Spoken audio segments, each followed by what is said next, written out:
Okay, YouTube, this is Acid Roots. I've got Deftones' heralded album White Pony.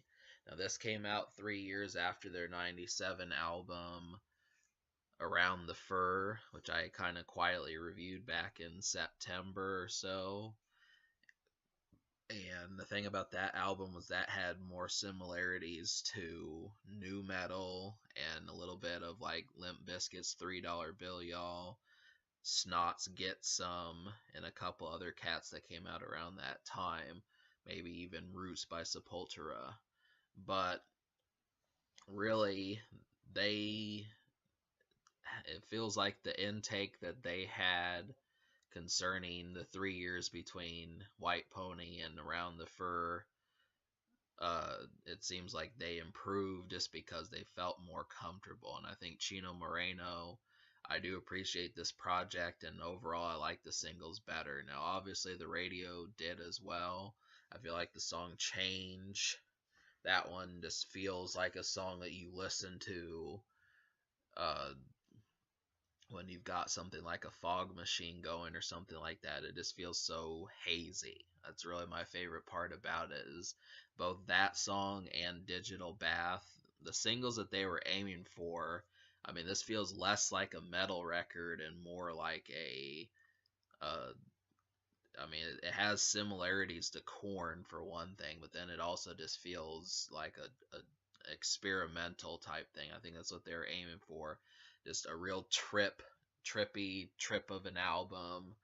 And I think this is probably up there with Limp Bizkit's Chocolate Starfish as one of the most sought after releases of the year 2000. I definitely appreciated it, and I'm pretty much wanting to own this album now.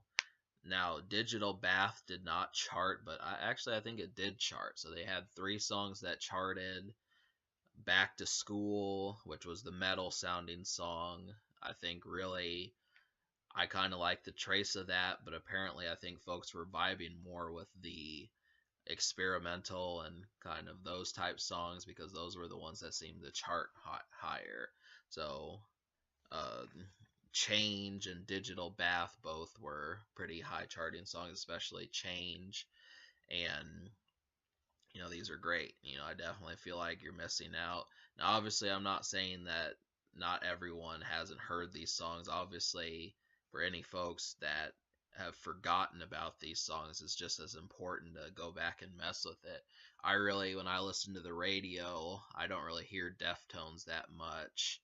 And, I know 16 years, 17 years has passed, but some of this stuff stands strong today. The only other group I can think that really does this experimental stuff like them is Incubus. Probably Incubus, and yeah, I think that would really about sum up most of these guys. I feel like Limp Bizkit was attempting to, but they had some jagged edges to their career, and they just didn't get to quite make the entire sound that they wanted. So, Back to School is the metal song. Digital Bath and Change are both experimental, but they just ooze. They really ooze out of the speakers. They've got a real shrouded and hazy feeling. I think you're going to wind up liking that. The way he sings, the way Chino Moreno sings on this is pretty much, yeah, I mean, it's like shrill. It's hard to describe these things, but it's pretty shrill. It sends chills, and it'll give you chills, I think. So if you don't hear it, but obviously the rest of the album, besides the singles, there are other ones. I was really looking for like another Digital Bath, but we did not really get that. So I'd say Elite and RX Queen are both some ones that I appreciated. These are more of the metal moments.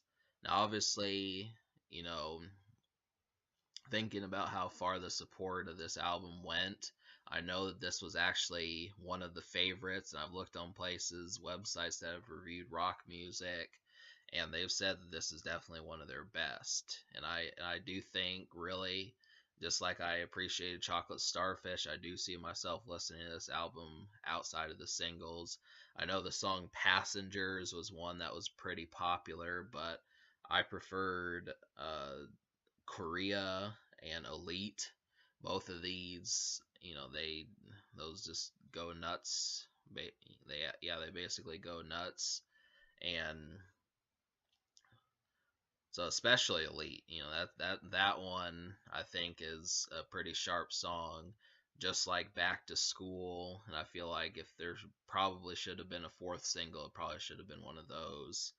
And I did wind up liking 8 out of 12. So Korea was just another one. RX Queen, which I think is Pharmacy, RX. But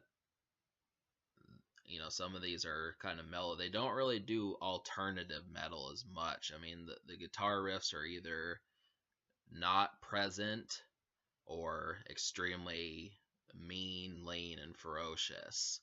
And so, apart from that, I mean, there were other moments besides the 8 songs I'm getting ready to mention, but as a whole, when I give this album, I'm basically going to give it, me liking 8 out of 12 is going to get like an 8 out of 10, but I think really depending upon how much patience you have, this will probably come off as better than I may be reviewing it. So you have that to pay attention to. But all right, so the 8 songs that you need to hear are Back to School, Digital Bath, Elite, RX Queen, Street Carp, Korea, Change, and Knife Party. All of these, are metal pretty much at its finest. I was thinking that this was going to be more new metal.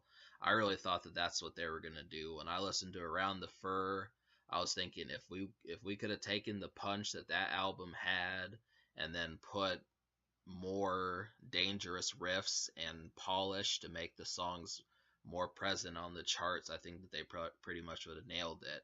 But they pulled a trick out of their sleeve and basically enhanced the sound and tried some new styles that actually work. So we got that.